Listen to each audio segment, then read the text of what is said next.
The morning started with laughter, warm sunlight, and the kind of peace that comes before a storm, though no one in the family knew it. Ali had planned this trip for weeks. He wanted to take his wife, Sana, and their 2 children, Zara and Hamza, to a quiet hill station outside the city. Life had been busy for all of them: school, work, house chores, and constant stress. This trip felt like a breath of fresh air, something they all needed. Ali even cleaned the car himself, checked the tires, filled the tank, and packed snacks. He wanted everything to be perfect. Sana was excited too. She packed extra clothes, medicines, and the children's favorite toys the night before. Zara, the older one, kept telling everyone about all the pictures she wanted to take for her scrapbook.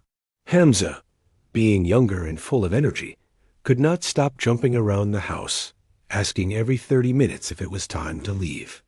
By the time they finally got in the car, everyone was in high spirits. As the car rolled out of the driveway, Hamza pressed his face to the window, staring at the early morning sky that still had shades of orange and purple. Zara sat beside him, already taking photos. Sana looked at Ali with a warm smile. "This was a good idea," she said quietly. Ali nodded. "It's been a long time since we all relaxed together. Today, no stress, no rushing. Just us." The first hour of the trip went smoothly. They played soft music in the car, shared jokes, and talked about the things they planned to do once they reached the hills. The weather was pleasant, neither too hot nor too cold, and the long road ahead was mostly empty. Everything felt peaceful, almost too peaceful, like the calm before something unexpected. As they went deeper into the highway, the scenery changed. Tall trees lined both sides of the road, their shadows dancing with the passing wind. The children became quieter, partly tired and partly mesmerized by the landscape. Sana leaned back in her seat and closed her eyes, enjoying the calmness. Around noon, Ali suggested they stop at a rest area to stretch their legs. After drinking tea and letting the kids run around a little, they got back on the road. "We'll reach in about an hour," Ali said confidently as he started driving again. But nature had other plans. Dark clouds began forming in the sky, slowly covering the sun. The wind picked up, pushing leaves and dust across the road. Sana looked outside with concern. "Looks like rain is coming." Ali glanced at the clouds, but tried to remain positive. "It'll pass. These are mountain areas. It's normal." However, within minutes, heavy rain began pouring. The kind of rain that made the world outside look blurry and cold. The sound of raindrops hitting the car roof grew louder and louder, almost drowning out the music. The road started to shine with water, making everything slippery. Zara spoke softly from the back seat. "Baba, are we safe?" Ali gave a reassuring smile through the rearview mirror. "Of course we are." "I'm driving carefully." But his fingers were gripping the steering wheel tightly. Visibility dropped quickly. The wipers worked fast, but it still felt like they were slicing through a wall of water. Cars ahead were slowing down, some even pulling over to the side. The wind began to push against the vehicle, making it slightly sway. Sana noticed Ali's jaw tightening. "Maybe we should stop somewhere," she suggested. Ali hesitated. They were already behind schedule. Stopping would mean reaching late. "Let's keep going for a bit," he said. "If it gets worse, we'll find a safe spot." The rain didn't ease. Instead, it became stronger, almost angry. Thunder cracked in the sky, making Hamza jolt in his seat. Sana reached back and gently patted his knee to calm him. Minutes passed slowly, each one carrying heavier tension than the last. They reached a hilly section of the road where the curves became sharper and the path narrower. Water flowed down the slopes, crossing the road in small streams. Then, as they rounded a bend, Ali saw something that made his heart stop. A large tree branch had fallen across part of the road, half blocking the lane. Ali hit the brakes immediately. The tires slid slightly before gripping the wet road. The car stopped just in time, only a few meters from the fallen branch. For a moment, silence filled the car except for the pounding rain. Sana gasped. Zara held her brother's hand tightly. Ali let out a shaky breath. "That was close," he whispered, more to himself than anyone else. He turned on the hazard lights and carefully steered around the branch, moving slowly and cautiously. His heart was beating loudly, but he didn't want to show his fear to the family. After crossing the blocked area, they continued at a slower pace. But the storm didn't lighten. Instead, fog began to form, mixing with the rain, creating a thick white curtain around them. Ali turned off the music. Every sense he had was focused on the road.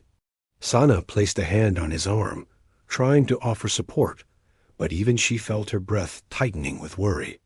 The curves ahead became sharper. The road sloped downward at places and upward at others, making the car shift weight. The fog made it hard to see more than a few feet ahead. Suddenly, Ali's eyes widened. A vehicle, a large truck, was coming from the opposite direction.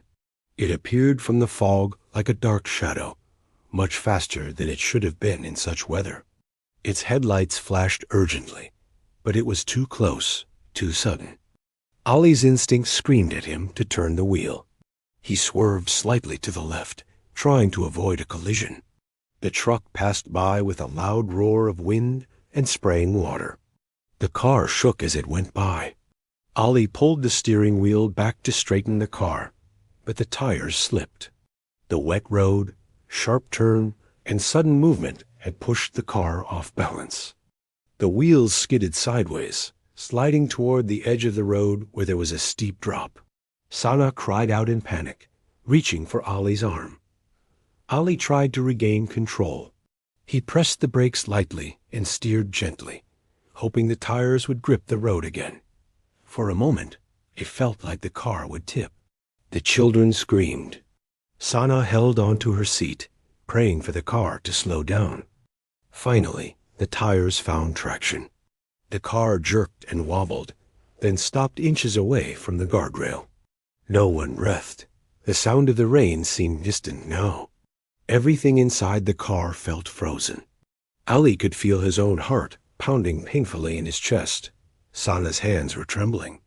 The children were crying softly, shaken and terrified. Ali swallowed hard.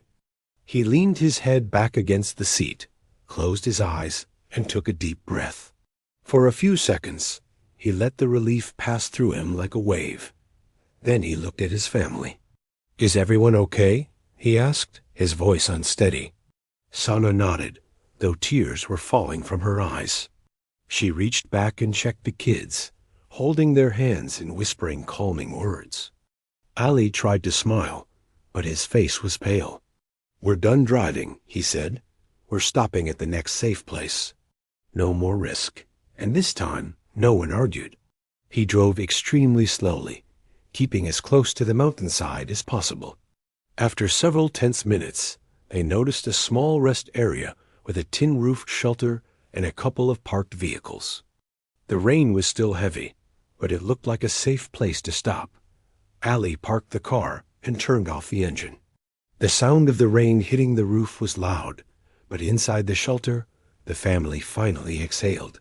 Sana hugged the children tightly. They held onto her like they didn't want to let go. Ali stood for a moment, staring at the rain outside, thinking about how close they had come to losing everything. He walked over to them slowly, enjoying their embrace. It was one of those moments when words didn't matter, only the fact that they were together, alive and safe. They spent the next hour waiting for the storm to weaken.